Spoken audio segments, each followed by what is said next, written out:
Special পাবদা মাছের ঝাল কালো জিরে বাটা দিয়ে।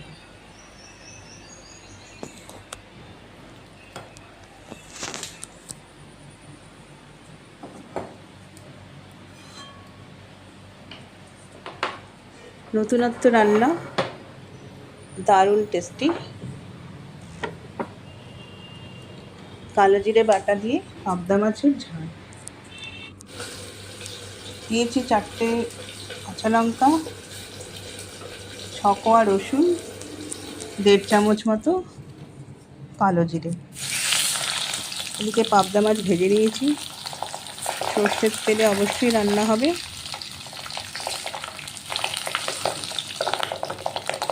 মাছগুলো যেহেতু একটু বড় সাইজের, তাই আমি এটা একটু অন্যরকমভাবে রান্না করেছি। ড্রাই রোস্ট করে নিয়েছি কালো জিরে, রসুন আর কাঁচা লঙ্কা।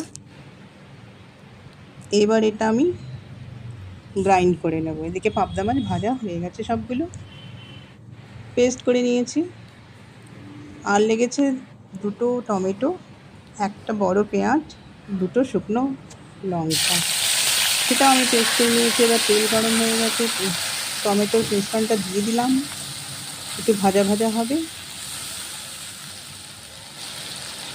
জাস্ট একটু কষিয়ে নেব।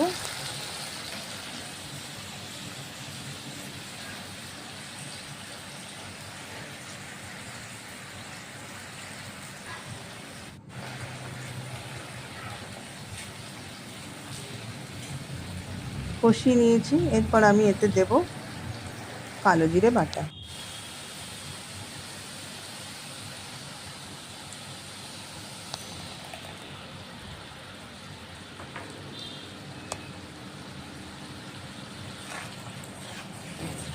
ভালো করে নাড়াচাড়া করে নেব। কালো জিরে বাটার সঙ্গে টমেটো, পেঁয়াজ, শুকনো লঙ্কা যেটা মিশ্রণটা রয়েছে ভালোভাবে কষিয়ে নেব, যাতে কাঁচা গন্ধ না আসে। আর কোনো মশলা যাবে না এতে। দিয়েছি 1/2 চামচ শুধু হলুদ, নুন, অল্প একটু শুকনো লঙ্কার গুঁড়ো, আর কোনো মশলা নেই। জিরে ধনে তো একদমই যাবে না। কালো জিরের একটা আলাদা ফ্লেভার আছে, ওটাই থাকবে রান্নাতে। দিয়ে দিলাম জল পরিমাণ মতো। জলটা ফুটে উঠেছে, এবার আমি মাছগুলো ছেড়ে দেবো ঝোলে।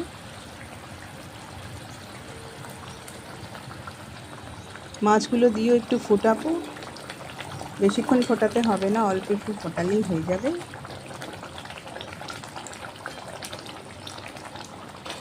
হয়ে এসছে প্রায়, অল্প একবার দুবার ফুটে উঠলেই নামিয়ে নেব ধনেপাতা দিয়ে।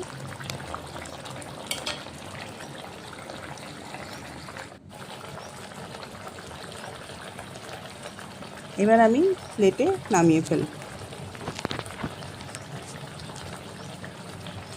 নতুনত্ব দারুণ টেস্টি একটা রান্না, কালো জিরে বাটা দিয়ে পাবদা মাছের ঝাল। বানিয়ে দেখতে পারো তোমরাও, গ্যারেন্টি দিয়ে বলতে পারি এটা অনবদ্য টেস্ট। গরম ভাতের সাথে দারুণ লাগবে খেতে।